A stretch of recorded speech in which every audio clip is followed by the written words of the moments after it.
বালার কায়া সে দরদি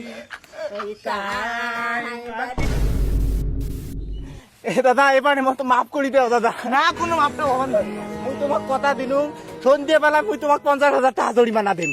হ্যাঁ না না না, তাহার কোনো দরকার নাই, দরকার হচ্ছে তোমারে। হ্যাঁ দিদি তুই ঠিক কথা বলছিস, এই সুযোগ আর তোর জীবনে তার আসবেন নয়, এটাই তো শেষ সুযোগ, এটাই তো লাস্ট সুযোগ। দাদা তোমার গুলের কি না দয়া মায়া নাই এই বুড়ির সাথে? এ চুপ, কাক করতেন বুড়ি, এ গাল ফাটা চাপত দিম, মুখ দেয় কি বুড়ি মানে হ্যাঁ এলা মই কেশরী।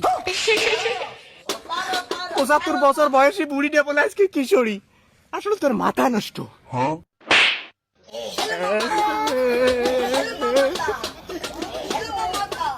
তুই মহে তোর মাথা নষ্ট, তোরে মাথা নষ্ট।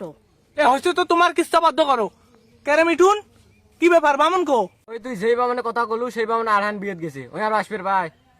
হেই এটা একটা কথা হলে আর খানে পর না বিয়ের লগ্ন না পার হয়ে যায়। ধীরো এলে বিয়েত আবার বামন লাগে, এলে বিয়ে বামন ছাড়া হয়। হ্যাঁ হ্যাঁ তুই ঠিক কথা কছিস, তুই তাড়াতাড়ি বাজার যা, বাজার যে একটা সুন্দর করে আর 2টা মালা নিয়ে আয়, এবে কি করা লাগে আমরা করবেছি। আচ্ছা ঠিক আছে, মুই যা ধরিস ফেলছুম। হচ্ছে বানকুলি ধরিয়া